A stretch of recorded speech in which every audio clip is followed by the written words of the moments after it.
sa English pa mga kasisi, sauté po na style. So ito po ang ricados, ito po yung ingredients po ngayon. Isang talong ay half kilo of talong ito mga kasisi. Tapos simple lang po yung ating mga ingredients. Ito yung garlic at saka onion. Kasi wala tayo kung anong meron tayo dito sa ating bahay mga kasisi. Yan lang, hindi natin pugson mga kasisi kung sa pati isagol. Pero mas masarap.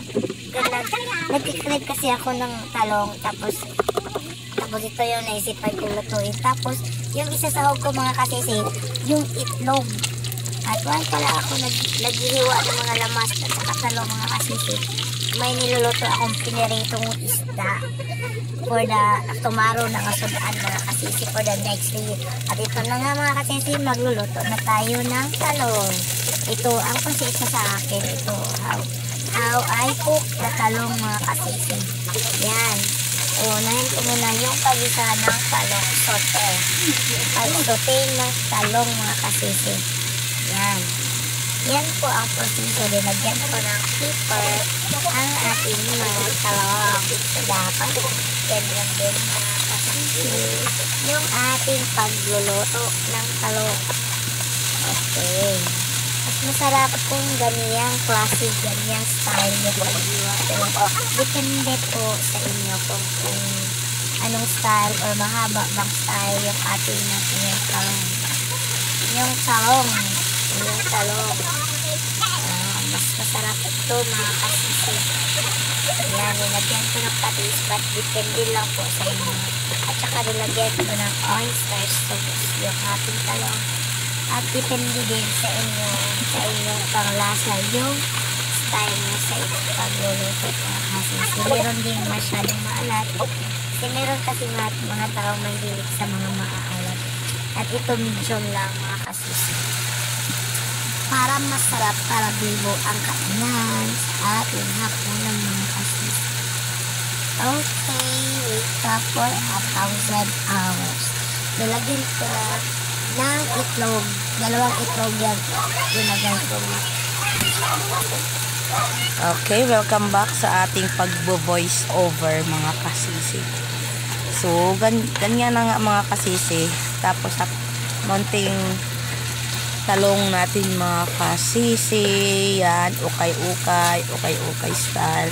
Until siya mag-dry. Pero depende na sa inyo. Kung gusto nyo ng may sabaw, yung may dry lang siya. Okay, it's up to you sa mga eaters sa ating talong. Yan nga, hapit na tamahuman.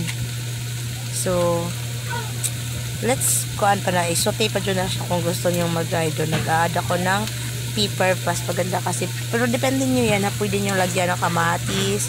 At saka pwede nyo rin hindi nyo lagyan ng itlog yung pating talong. Okay, wag nyo kalimutan masisi pag-subscribe sa ating munting vlog. So don't forget to subscribe this YouTube channel and follow my Facebook account, Marmital Peninsula Arcelo and Marivic Arcelo.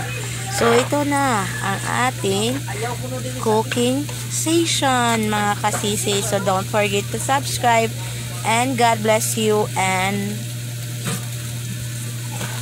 now and forever. God will always guide you and keep you safe always sa mga subscriber po natin. Huwag kayong mag-alala mga kasisi.